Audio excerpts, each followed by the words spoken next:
അസ്സലാമലൈക്കും. നമ്മളെ പുതിയൊരു വീഡിയോയിലേക്ക് എല്ലാവർക്കും വെൽക്കം. നമ്മുടെ സദ്യയിൽ ഒഴിച്ചുകൂടാൻ പറ്റാത്തൊരു ഐറ്റമാണ് നമ്മൾ പുളിയിഞ്ചി.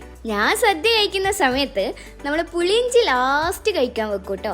ഈ ചോറൊക്കെ കഴിച്ച് കഴിഞ്ഞിട്ട് ലാസ്റ്റ് മാത്രമേ ഞാൻ പുളിയിഞ്ചി കഴിക്കുള്ളൂ. എന്നെ പോലെ അങ്ങനെ കഴിക്കുന്നവരുണ്ടെങ്കിൽ ഒന്ന് കമൻറ്റ് ചെയ്യട്ടോ. അപ്പം നമുക്ക് വീഡിയോയിലേക്ക് കിടക്കാം. അപ്പോൾ ഇതിൻ്റെ ഇൻഗ്രീഡിയൻസ് എന്താണെന്ന് വെച്ചാൽ ആദ്യം തന്നെ 3 പച്ചമുളക് ഇതുപോലെ ചെറുതായി കട്ട് ചെയ്യണം. അതിനുശേഷം ഒരു 5-6 ചെറിയുള്ളി എടുത്തിട്ട് ഇതേപോലെ സ്ലൈസായി കട്ട് ചെയ്യണം. പിന്നെ ആവശ്യത്തിന് കറിവേപ്പില. അടുത്തതായി നമ്മൾ പുളിയിഞ്ചിൻ്റെ മെയിൻ ഇൻഗ്രീഡിയൻ്റ് ആയ ഇഞ്ചി, അതായത് ഏകദേശം ഞാനിവിടെ ഒരു 100 ഗ്രാം ഇഞ്ചി എടുത്തിട്ട് ചെറുതായി കട്ട് ചെയ്തിട്ടുണ്ട്. അതിൻ്റെ കൂടെ തന്നെ ഒരു 50 ഗ്രാം, അതായത് അത്യാവശ്യം ഒരു വലിയ നെല്ലിക്കേൻ്റെ വലുപ്പത്തിലുള്ള ഒരു ബോൾ സൈസിന് പുളി എടുത്തിട്ട് ഇതേപോലെ ചൂടുവെള്ളത്തിൽ പൊതിർത്തി വെച്ചിട്ടുണ്ട്. നെക്സ്റ്റ് നമുക്ക് വേണ്ടത് 3 വറ്റൽമുളകാണ്. ഇനി നമുക്ക് നമ്മുടെ പുളി നന്നായിട്ട് ഇതേപോലെ പിഴിഞ്ഞെടുക്കണം.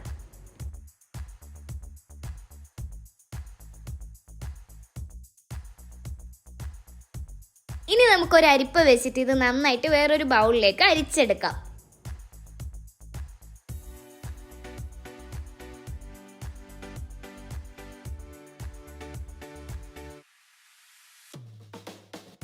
അപ്പോൾ ഇത് കൂടി കഴിഞ്ഞാൽ നമ്മൾ പ്രിപ്പറേഷൻസ് ഒക്കെ സെറ്റായി. ഇനി നമുക്ക് ഇതെങ്ങനെ ഉണ്ടാക്കിയെടുക്കുന്നതെന്ന് നോക്കാം.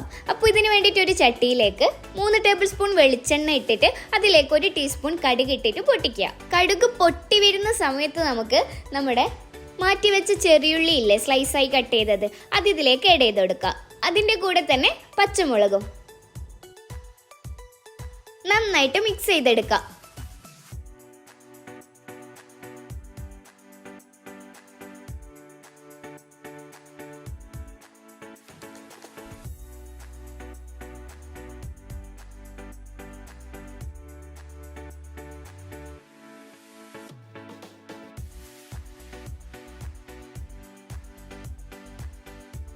ഒരു 10 മിനിറ്റിന് ശേഷം നമ്മുടെ ഉള്ളിൻ്റെ കളർ ഇതേപോലെ ബ്രൗൺ കളറായി കഴിഞ്ഞാൽ നമുക്കിതിലേക്ക് നമ്മുടെ ഇഞ്ചി ഇല്ലേ, അത് മുഴുവനായിട്ട് ഇതിലേക്ക് ഇട്ട് കൊടുക്കുക. ഇഞ്ചി കട്ട് ചെയ്യുന്ന സമയത്ത് ഇതേപോലെ ചെറുതായിട്ട് തന്നെ കട്ട് ചെയ്യാൻ ശ്രമിക്കുക.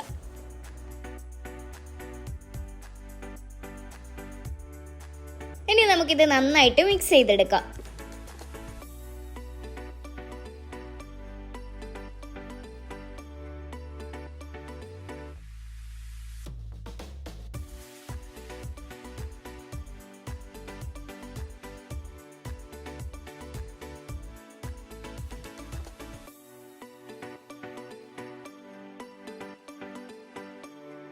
ഇഞ്ചി നന്നായിട്ട് ബ്രൗൺ കളർ ആയതിനു ശേഷം മാത്രമേ നമ്മൾ ഇതിലേക്ക് പുളിവെള്ളം പാരാൻ പാടുള്ളൂ. അല്ലാതെ നമ്മൾ ഇതിലേക്ക് വെള്ളം ആഡ് ചെയ്യുകയാണെന്നുണ്ടെങ്കിൽ നമ്മൾ ഇഞ്ചിൻ്റെ ആ പച്ച ചുവ ഉണ്ടാവും, പിന്നെ നല്ല കയ്പടിക്കാനും ചാൻസ് ഉണ്ട്. അപ്പോൾ ഇതേപോലെ ഇഞ്ചിൻ്റെ നിറം മാറിക്കഴിഞ്ഞാൽ നമ്മൾ നേരത്തെ അരിച്ച് മാറ്റി വെച്ച നമ്മൾ പുളിവെള്ളം മുഴുവനായിട്ട് അതിലേക്ക് ഒഴിച്ചു കൊടുക്കുക.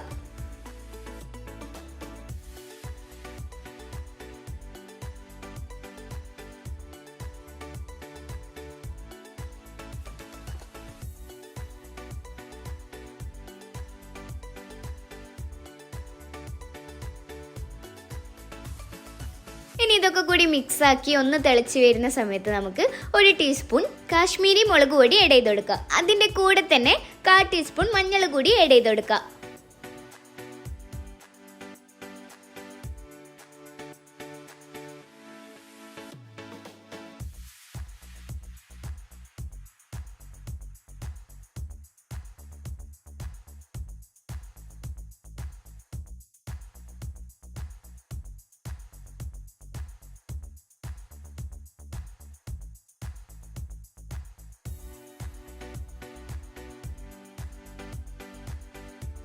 ഇനി നമുക്ക് മധുരത്തിന് ആവശ്യമായിട്ടുള്ള വെല്ലം ഇതിലേക്ക് ആഡ് ചെയ്ത് കൊടുക്കാം. ഞാനിവിടെ ഏകദേശം ഒരു 50 ഗ്രാമോളം വെല്ലം ആഡ് ചെയ്തിട്ടുണ്ട്.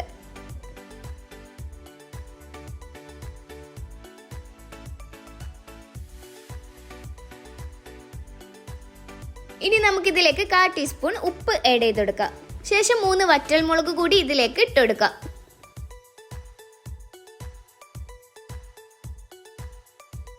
അടുത്തതായിട്ട് നമ്മളെ കറിവേപ്പില ആവശ്യത്തിലേറെ ഇട്ടാലും കുഴപ്പമില്ല. നമ്മൾ കറിവേപ്പിലേൻ്റെ ഫ്ലേവർ കിട്ടുമ്പോൾ നല്ല ടേസ്റ്റ് ഉണ്ടാവും.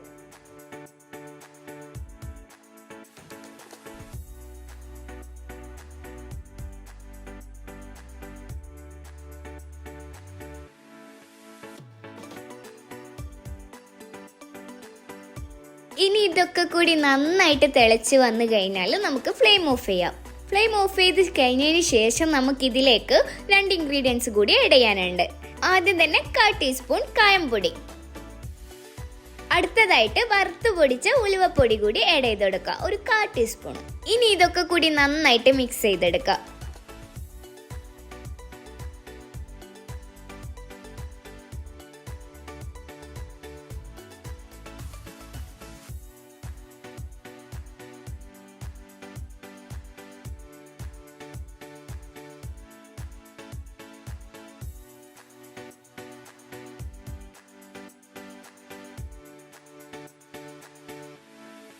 അപ്പം നമ്മൾ നല്ല ടേസ്റ്റ് ആയിട്ടുള്ള ഇഞ്ചിപ്പുളിയുടെ റെഡിയായി, അതായത് നമ്മുടെ പുളിയിഞ്ചി.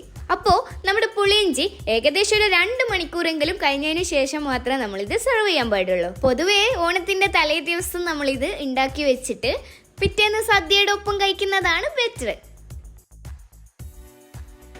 അപ്പോൾ വീഡിയോ ഇഷ്ടമായാൽ ലൈക്ക് ചെയ്യാനും ഷെയർ ചെയ്യാനും മറക്കല്ലേ.